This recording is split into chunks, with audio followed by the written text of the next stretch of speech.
आप देख रहे हैं कहानी कुर्सी की। अब बात जरा करते हैं राम मंदिर की। राम मंदिर में भगवान राम की प्राण प्रतिष्ठा जो है वो 22 जनवरी को होने जा रही है और उससे पहले तमाम तरीके की राजनीति उसको लेकर के हो रही है। मुद्दा यह है कि वहां कौन जाएगा कौन नहीं जाएगा। ऑपोजिशन के बहुत सारे नेताओं ने यह कहकर के इस प्रोग्राम से अपने आप को अलग कर लिया कि भाई ये तो बीजेपी ने राजनीतिक प्रोग्राम बना दिया है, हम इसमें नहीं जाएंगे, भगवान में हमारी आस्था है, हम दर्शन करने के लिए बाद में चले जाएंगे, लेकिन 22 तारीख के कार्यक्रम में नहीं जाएंगे। सोनिया गांधी को भी न्योता मिला है इस कार्यक्रम में शरीक होने का, लेकिन सोनिया गांधी जाएंगी या नहीं जाएंगी अभी तक साफ नहीं हो पा रहा था। अब आज बड़े जोर शोर से कुछ मीडिया हाउसेज में खबर चलने लगी कि सोनिया गांधी जाएंगी, 22 तारीख को तय हो गया है, सोनिया गांधी भगवान राम की प्राण प्रतिष्ठा वाले दिन वहां पर मौजूद रहेंगी। तो इस पर पार्टी के महासचिव हैं और जिनके ऊपर जिम्मा पार्टी की कम्युनिकेशन का सारा है, जयराम रमेश, उन्होंने अभी थोड़ी देर पहले रिपोर्टर्स से बात करते हुए इस पर एक क्लैरिफिकेशन दिया है। उनसे साफ पूछा गया क्या सोनिया गांधी 22 तारीख के कार्यक्रम में अयोध्या में जाएंगी, तो उन्होंने कहा हमें न्योता मिला है लेकिन अभी हमने कुछ तय नहीं किया है। न्योता मिल गया है लेकिन कुछ तय नहीं किया है, सोनिया गांधी एक फंक्शन अटेंड करेंगी या नहीं करेंगी। जयराम रमेश ये भी कह रहे हैं कि जो भी लोग और इस मुद्दे पर बयान दे रहे हैं वो आउट ऑफ टर्न बोल रहे हैं, मतलब उनके बोलने की ये जगह नहीं है और उनको न्योता नहीं मिला है। तो जिनको न्योता नहीं मिला वो तो बोल रहे हैं कि भाई वो तो बोलेगा कि राजनीतिक कार्यक्रम है और कुछ है, तो उनका कहना है कि हमको मिल गया है इन्विटेशन, लेकिन सोनिया जी अटेंड करेंगी या नहीं करेंगी ये अभी हमने तय नहीं किया। अब आप कहेंगे इसमें क्या बड़ी बात है, तो इसमें बड़ी बात यह है कि ये चर्चा ही चल रही है कि अभी चर्चा हो रही है कि वो जाएं कि ना जाएं। ऐसा इसमें क्या है जो आपको निर्णय लेना है, क्या है जो आपको फैसला लेना है। राम मंदिर में भगवान राम का मंदिर जिस दिन दर्शन के लिए खुलने जा रहा है, जहां जिस दिन प्राण प्रतिष्ठा होने जा रही है, जिसको माना जा रहा है पूरे भारतवर्ष के लिए इतना बड़ा मौका है, उसपे भारत की सबसे पुरानी पार्टी की नेता को न्योता मिला तो उनको इतना विचार क्यों करना पड़ रहा है जाने के लिए। गठबंधन के साथ ही नाराज हो जाएंगे, कोई वोट बैंक नाराज हो जाएगा, कोई तो वजह होगी कि आखिर इस पर इतना मंथन चल रहा है, क्यों इतना ये सरल नहीं है कि हाँ हमको बुलाया हम जाएंगे, ये कह देना इतना आसान क्यों नहीं है हर्षवर्धन जी। नहीं, मुझे लगता है कि आसान तो नहीं है सौरभ जी। अगर इतना आसान होता तो फिर तो कोई दिक्कत नहीं थी, फिर तो पहले ही दिन वो बहुत खुश होते। लेकिन आसान कैसे होगा? क्या जो सैम पित्रोदा जी अमेरिका में बैठ के कह रहे हैं कि देश में धर्म ऊपर हो गया है, लोकतंत्र कमजोर हो गया है, राम मंदिर प्राथमिकता हो गया है, उसकी इतना उत्साह लोगों में है, ये ठीक नहीं है डेमोक्रेसी के लिए, उस उत्साह में सोनिया गांधी अपनी हिस्सेदारी दिखा सकती हैं? असली संकट यही है, इस देश के मूल को न समझ पाने का जो संकट है राजनीतिक दलों का, वो ये धर्म संकट है जो सोनिया गांधी के हां ना के बीच में जा रहा है। और क्या सोनिया गांधी वहां जाएंगी तो उनको ये भी एक जिसको कहते हैं ना कि किस तरह की प्रतिक्रिया मिलेगी, लोग क्या कहेंगे। क्या कांग्रेस पार्टी 2024 में इस कैंपेन के साथ जा सकती है कि भाई हमें गर्व है, मंदिर बन गया, जो कुछ हुआ वो आंदोलन था, लेकिन अब हम कह रहे हैं आज मंदिर बन गया, हम इसके साथ खड़े। क्या ये एक कहे कि लाइन लेने का साहस है? अगर ये साहस नहीं है तो कांग्रेस पार्टी यही कोशिश करेगी कि ठीक है, हम कहेंगे कि भाई राजनीतिक कार्यक्रम हो गया, इस वजह से हम नहीं जा पा रहे हैं। और शायद यही वजह है कि बार बार पूछने के बाद संसद भवन में उनसे पूछा गया तो बिना जवाब दिए चली गई। अलग अलग पार्टी के नेता अलग अलग बयान दे रहे हैं और अब जयराम रमेश को यह क्लैरिफिकेशन देना पड़ा कि कुछ क्लैरिफिकेशन नहीं है, मतलब अभी भी वो ये नहीं बता पाए कि क्या करेंगे। उसके पीछे वजह यही है कि पार्टी के भीतर ये तय नहीं हो पा रहा है क्या 2024 में इसको मुद्दा बनाना है, क्योंकि भारतीय जनता पार्टी ये बात तो करेगी ना कि इतना भव्य कार्यक्रम हो रहा है और श्री राम जन्मभूमि तीर्थ क्षेत्र न्यास भले कर रहा हो, लेकिन राष्ट्रीय स्वयंसेवक संघ और विश्व हिंदू परिषद तो सीधे जुड़ा हुआ है। अरे बीजेपी इसका श्रेय लेगी और श्रेय मिलेगा और मिलना चाहिए, ये तो तय, लेकिन उसमें आपके जाने ना जाने से कोई फर्क थोड़ी पड़ रहा है। देखिए, मैं तो ये मानता हूं कि सोनिया गांधी पहले भी जा चुकी हैं कर्नाटक में। अभी जो है गोरखनाथ विश्वेश्वर, मेरा मतलब मैं उसको ठीक से पढ़ नहीं पा रहा हूँ, बोल नहीं पा रहा हूँ, लेकिन वहाँ वो टेम्पल पे गई। उससे पहले वो कई बार जो है जो पूर्व प्रधानमंत्री राजीव गांधी के साथ जो है वो महाकाल के टेम्पल में गई हैं। वो बाकी देखिए, इसमें मुझे नहीं लगता राजीव गांधी ने 1988 में अपनी यात्रा जो है वो तिरुवायूर टेम्पल से की थी। तो मुझे लगता है कि ऐसा तो कुछ नहीं है कि कांग्रेस नहीं जा सकती। अब 2018 में अगर सोनिया गांधी ये बोलती हैं एक कॉन्क्लेव में कि बीजेपी जो है वो कांग्रेस को जो है डब कर रही है एक मुसलमानों की पार्टी या मुस्लिम पार्टी डब करने की या दिखाने की कोशिश कर रही है, तो तोड़ दें उस पूरी, अगर उनको लगता है ऐसा, ये आरोप जब वो लगाती हैं तो तोड़ दें इस मिथ को। इससे अच्छा मौका क्या होगा? तोड़ दें, जाएं, जिसके लिए वो एंटनी कमेटी बनी थी 2014 के चुनाव तोड़ के दें बाद, इस मिथ को, जाके प्रो मुस्लिम पार्टी लगने लगे हैं आप लोग। अगर ऐसा ही है तो ये कर सकती हैं वो।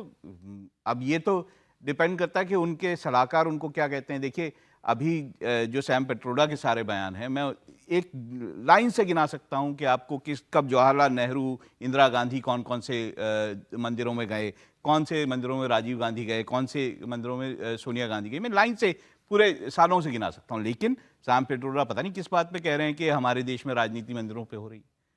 तब भी इनके नेता जो हैं वो कांग्रेस के नेता जो है जाते रहे मंदिर। देखिए, राम मंदिर एक आस्था का बड़ा आस्था का मामला है, बात तो ठीक है, लेकिन राजनीति का मुद्दा भी रहा है और अब खुद जाते रहे उसका ना, राजनीतिक लाभ लिया खुद जाएगा। जाते रहे हैं, जवाहरलाल नेहरू से लेके इंदिरा गांधी से लेके राजीव गांधी से लेके सब जाते रहे। नहीं, तो नहीं, अब राजनीति से जोड़ देता हूं, बीजेपी की राजनीति से क्यों जोड़? एक लाइन बस जोड़ दूं। एक तो ये कि जब 2018 में सोनिया गांधी ने ये कहा था कि हमारे ऊपर, मुंबई में एक कार्यक्रम में कहा था कि हमारे ऊपर मुस्लिम अपीजमेंट का चार्ज, मुस्लिम परस्त पार्टी होने का चार्ज भाजपा ने चिपका दिया। क्यों कहा था जानते हैं?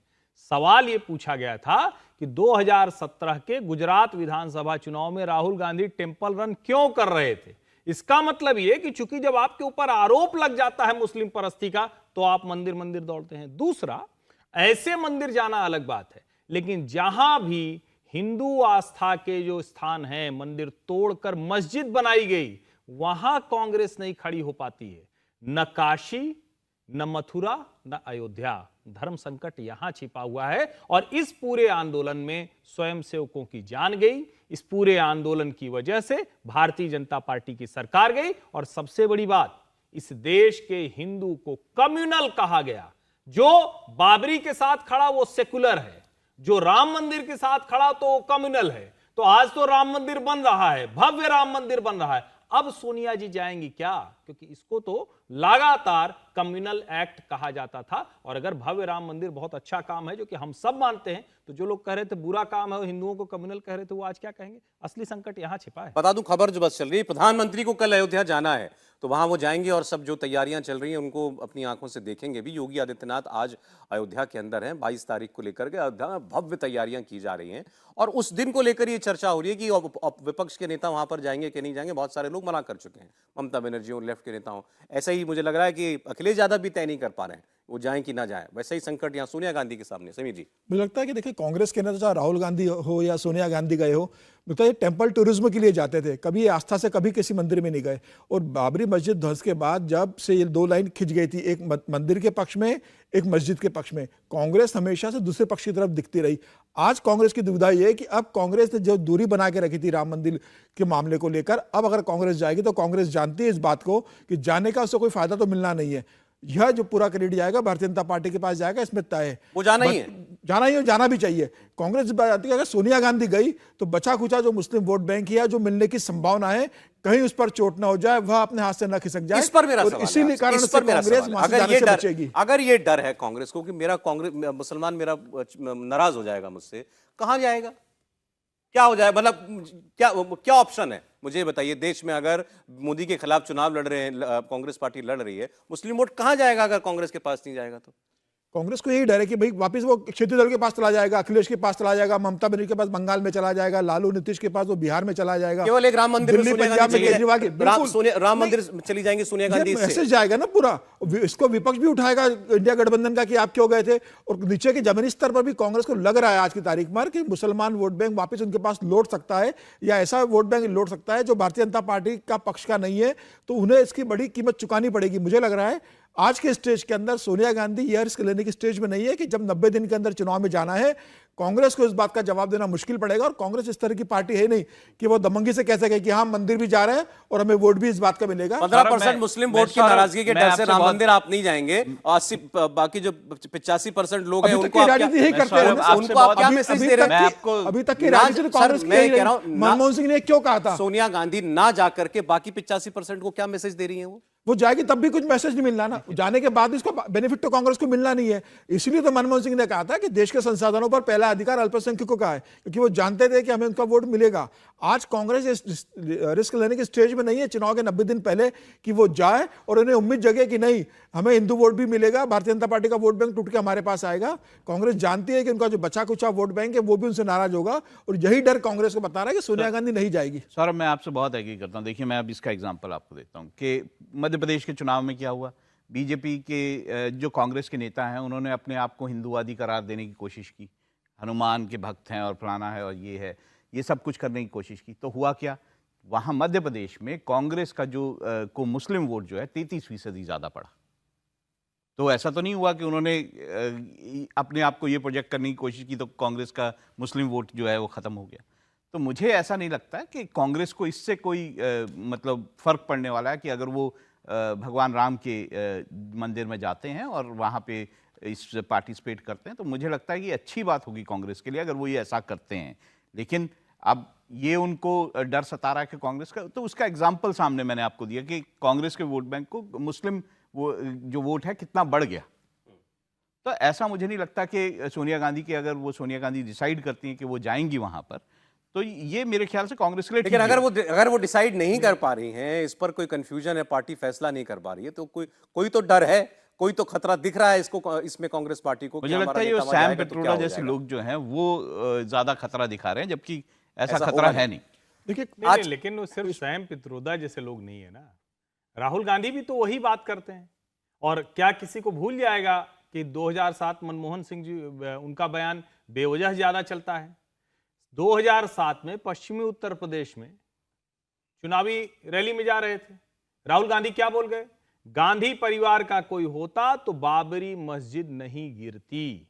ये राहुल गांधी का बयान है भाई। और ठीक है, आप मध्य प्रदेश का उदाहरण दे रहे हैं, लेकिन कर्नाटक में क्या जरूरत थी बजरंग दल को प्रतिबंधित करेंगे ये कहने की, जब पीएफआई पर बैन लगा था, क्या जरूरत थी उसकी। और कर्नाटक और तेलंगाना बड़ा उदाहरण है कि देश में क्षेत्रीय पार्टियों से खिसक कर कांग्रेस की तरफ मुसलमान आ रहा है। अब जब ये चुनाव होगा तो वैसे आप कह सकते हैं भाई, भाजपा को तो वैसे भी मुस्लिम वोट कहीं 8% कहीं 9%, उसमें भी अगर पता चल गया तो किसी को कोई तलाक दे रहा है, किसी को कोई भाई मार रहा है, किसी को घर से निकाल दिया जा रहा है। तो मुझे लगता है कि क्षेत्रीय पार्टियों की तरफ न चला जाए, वो डर है कांग्रेस पार्टियों को, और इसको तो अफोर्ड करने की स्थिति मैं उसका भी जवाब दे सकता हूं, पर ये है कि ये कल बात करते हैं, उस पर आदर्श होगा कि जाएं। आज समय इजाजत नहीं दे रहा। बहुत शुक्रिया हर्षवर्धन जी, राहुल जी, समीर जी, आपका। एक ब्रेक के लिए रुकना पड़ेगा और ब्रेक के बाद हमारे साथ जुड़ने जा रहे हैं केंद्रीय मंत्री गिरिराज सिंह। बिहार में जिस तरीके से नीतीश कुमार ने अपनी पार्टी के अध्यक्ष का इस्तीफा लिया है, उसके बाद बहुत चर्चाएं चल रही हैं कि क्या उनके और लालू यादव के बीच में कुछ अनबन हो गई है, क्या नीतीश कुमार देर सवेर फिर एक बार बीजेपी के साथ आएंगे। बात करेंगे उनसे एक ब्रेक के बाद।